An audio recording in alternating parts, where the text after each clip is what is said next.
என்ன சார் நீங்க திருப்பி திருப்பி நெகட்டிவா பேசிட்டு இருக்கீங்க? இந்த பாருங்க சார், அக்கௌண்ட்ஸ் ஒருத்தர் கொடுத்துருக்காரு, இவ்வளவு ட்ரேட் பண்ண 1 லட்சம் இன்வெஸ்ட்மெண்ட் ஒரே மாசத்துல 2.5 லட்ச ரூபா ஆகி போச்சு அப்படின்னு சொன்னார்.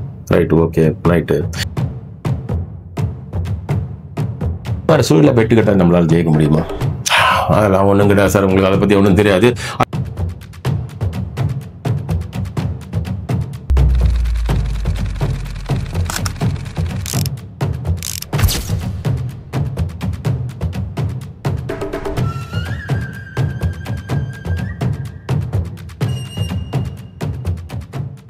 ஷேர் மார்க்கெட்ல டைரக்டா ட்ரேட் பண்றவங்களுக்கு ஒரு மாதிரி எல்லாருக்கும் தெரிஞ்சிருக்கும் இந்த futures and option.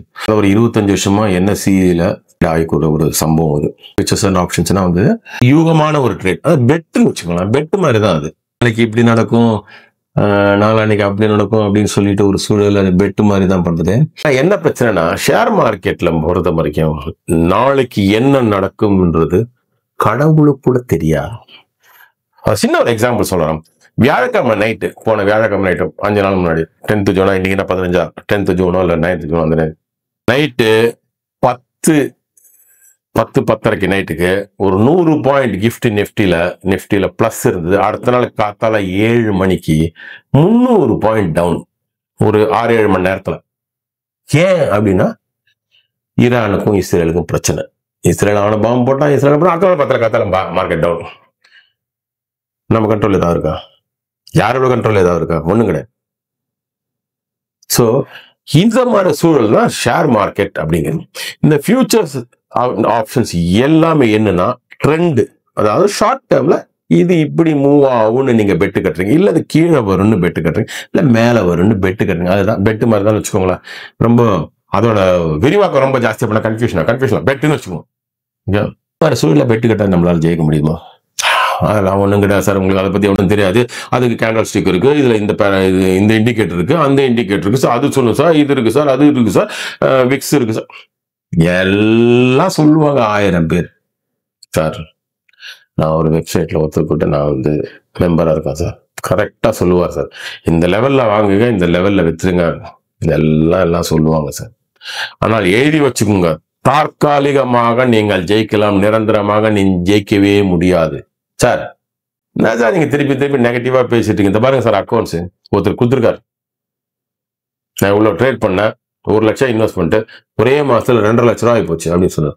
Right, okay, right. ஜெயிச்ச ட்ரேட் தான். ஆமா, அவர் தோத்த ட்ரேட் எடுத்து பாருங்க லிஸ்ட் அப்படிங்கிறது சொல்லவே மாட்டாங்க.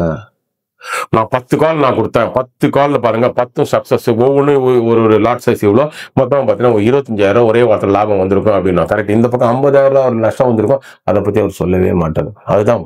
அப்ப நம்ம என்ன நினைப்போம், ஆஹா இந்த மாதிரி பற்றி நம்மளும் சம்பாதிக்கலாம் போல் இருக்கு. நீங்க என்ன சம்பாதிச்சிருக்கீங்க? நானும் சம்பாதிச்சிருக்கேன், நான் இல்லைன்னு சொல்ல வரல. ஆனா அதை வந்து நான் நிறுத்தி பல வருஷம் ஆயிடுச்சு, என்னால் அதனால கண்டினியூஸா சம்பாதிக்க முடியாதுன்னு எனக்கு தெரிஞ்சு போச்சு. ஒரு எக்ஸாம்பிள், காத்தால 2,500 ரூபாய் கொடுத்து ஈவினிங்கே நான் 5,000 ரூபாய் சம்பாதிச்சிருக்கேன். எஸ், 100% ப்ராஃபிட் இன் 1 டே. சரி, அது டெய்லி எடுக்க முடியுமா? அப்படி பார்த்தா முடியவே முடியாது. அன்னைக்கு லக்கு, நான் எடுத்த பொசிஷனும் மார்க்கெட்டோட மூவ்மெண்ட்டும் 2 மேட்ச் ஆச்சு, எனக்கு பணம் வந்தது. அந்த மாதிரி டெய்லி மேட்ச் ஆகும் கிடையவே கிடையாது. ஏன் மேட்ச் ஆகாது தெரியல? புரிந்து கொள்ளுங்கள், நீங்கள் தனி மனிதர், நீங்கள் போர் தொடுப்பது கோடான கோடி மற்ற மக்களுடன்.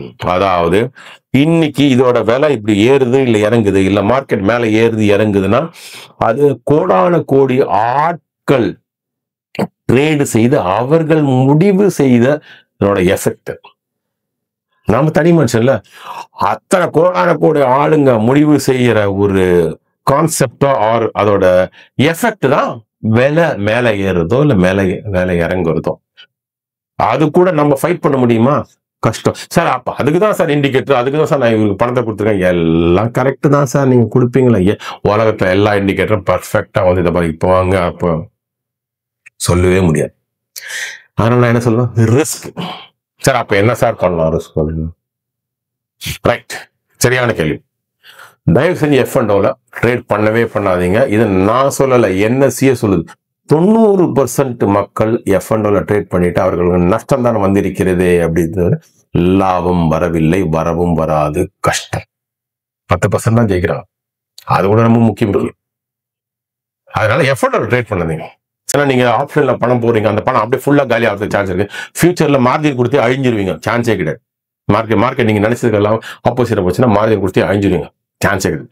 ஸோ F&O ஆப்ஷன்லயும் அதே மாதிரி தான். கேஷ் மார்க்கெட்ல கம்பேரிட்டிவ் சேஃப். ஏன் தெரியல, நாளைக்கு நீங்க நினைக்கிற நிலையில மார்க்கெட் கீழே விழுந்தாலும் கேஷ் தானே, கேஷ் கொடுத்தா வாங்கியிருக்கோம், பிரச்சனை கிடையாது, வெயிட் பண்ணலாம். இங்க ஃபியூச்சர் ஆப்ஷன்ல வெயிட்டிங் சான்ஸே கிடையாது, பணம் காலி. புரியுதுங்களா? அதனால F&Oல ட்ரேட் தயவு செஞ்சு பண்ணாதீங்க. அதனால உங்களுக்கு லாபம் வரும் என்று நினைத்தால் அது ஒரு மாயை. ஒரு நாள் கொடுக்கும் லாபம், வேணா 2வது நாள் கூட கொடுக்கலாம். ஆனால் கடந்த ஒரு 6 மாசத்துல நீங்க என்னென்ன பண்ணீங்க, எவ்வளவு நஷ்டப்பட்டீங்கன்னா உங்களுடைய நஷ்டம் தான் ஜாஸ்தியாக இருக்குது, தர லாபம் அல்ல. புரியுதுங்களா?